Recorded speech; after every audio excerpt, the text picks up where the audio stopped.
Good morning বন্ধুরা, আশা করি তোমরা সবাই ভালো আছো। আমিও ভালো আছি। আমার একটি নতুন ব্লগে তোমাদের সবাইকে স্বাগতম। সকাল এখন 6টার মতো বাজে, আর আজকের ভিডিওটা আমি এখান থেকে স্টার্ট করলাম। সকাল সকাল এক দাদাভাইকে বলেছিল কাঁঠাল পেড়ে দিতে, তো সেই দাদাভাই এসে কাঁঠালগুলো পেড়ে দিয়ে গেল। কাঁঠালগুলো এত উঁচুতে হয়েছে কিছুতেই পারা যাচ্ছিল না, আর বেশ কয়েকদিন বৃষ্টি ছিল, তো গাছটা তো পিছলে ছিল, এর জন্য পারতেও পারছিল না। তো আজকে তো বৃষ্টি নেই, দুদিন থেকেই বৃষ্টি নেই। তো দাদাভাই আজকে এসে কাঁঠালগুলো পেড়ে দিয়ে চলে গেল, আর একটা কাঁঠাল নিয়েও গেল সঙ্গে। আর অনেক উঁচুতে হওয়াতে বাড়তি হয়ে গেছে, কাঁঠালগুলো পারতে পারছিল নাকি, কাঁঠালগুলো না ফেটে গেছে। কাঁঠাল নাকি বেশি বাড়তি হলে এইভাবে ফেটে যায়। তো কাঁঠাল যেমনই হোক, নিজের গাছে ফলেছে এটাই কিন্তু অনেক। তো দেখো, তোমাদের সাথে গল্প করতে করতে বিছানাটা গুছিয়ে ঘরটা ঝাড় দিয়ে চলে আসলাম উঠানটা ঝাড় দিতে। আর যেহেতু কাঁঠাল পেড়ে গেল, তাই অনেক পাতা পড়েছে গাছ থেকে। আর আজকে কিন্তু পহেলা শ্রাবণ, মানে ভোলে বাবার মাস কিন্তু পড়ে গেছে। আর এই মাসেই কিন্তু অনেকে অনেক জায়গায় যায় ভোলানাথের মাথায় জল ঢালতে, যেটাকে বলে বোলভম যাওয়া। তো আমি তো কোথাও যেতে পারি না, আমি বাড়িতেই যে কটা সোমবার পারি ভোলানাথের মাথায় জল ঢালি নিজের মতো করে। কিন্তু এবার একটু ইচ্ছে আছে, আমাদের পাশেই আছে বানেশ্বর মন্দির, সেখানে যাওয়ার। জানি না ইচ্ছেটা পূরণ হবে কি না হবে। ইচ্ছেটা যদি আমার পূরণ নাও হয়, তবুও আমার কোনো আফসোস নেই, কারণ আমি যেখানেই জল ঢালি না কেন, গিয়ে তো সেই ভোলেনাথের মাথাতেই পড়বে।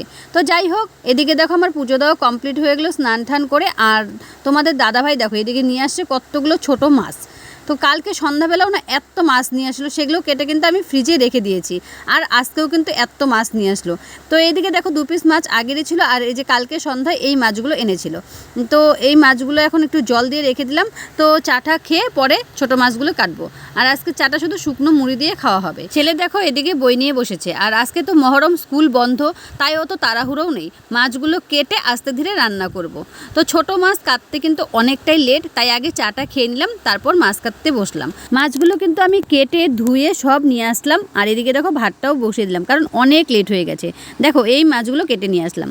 তো এতগুলো মাছ তো রান্না করব না, কিছু মাছ ফ্রিজে উঠিয়ে রাখলাম, আর এদিকে দেখো কিছু মাছ কিন্তু ভাজা করে নিলাম। আর ছোট মাছ দিয়ে পেঁয়াজ দিয়ে শুধু একটু চচ্চটির মতো করে নিব। এটা খেতে না, এটা কাঁচা মাছের চচ্চটি হয়, খেতে কিন্তু বেশ লাগে। আর এদিকে দেখো এদিকে বড় মাছটাও ভেজে নিচ্ছি, এটা দিয়ে ঝিঙা আলু দিয়ে ঝোল করব। তো দেখো এদিকে ঝোলটাও কিন্তু আমার হয়ে গেছে। তো তোমাদের দাদাভাই এখনই চলে আসবে, তারপর সবাই মিলে কিন্তু খাওয়া দাওয়াটা করে নেব। তো দেখো তোমাদের দাদাভাইও চলে আসছে, এখন কিন্তু সবাই মিলে খাওয়া দাওয়াটা করে নিচ্ছি। খাওয়া দাওয়া কিন্তু কমপ্লিট করে যে যার মতো দেখো বিছানায় কিন্তু শুয়ে পড়লাম। এদিকে কিন্তু তোমাদের দাদাভাই ঘুমিয়েও পড়েছে, আর আমি আর ছেলেমেলে একটু দুষ্টামি করছি। তো দুষ্টামি করে টানা কিন্তু একটা ঘুম দিয়েছিলাম। তো ঘুম থেকে উঠে দেখি প্রচণ্ড বৃষ্টি শুরু হয়ে গেছে। তো দেখো একটু গরম, আজকে বেশ গরম পড়েছিল, সেই গরমের মধ্যে এরকম একটা বৃষ্টি কিন্তু আরামই পাওয়া গেল। তো যাই হোক, আজকের ভিডিওটা এই পর্যন্তই। দেখা হবে পরের কোনো ভিডিওতে। তোমরা সবাই ভালো থেকো, সুস্থ থেকো, সবাইকে টাটা।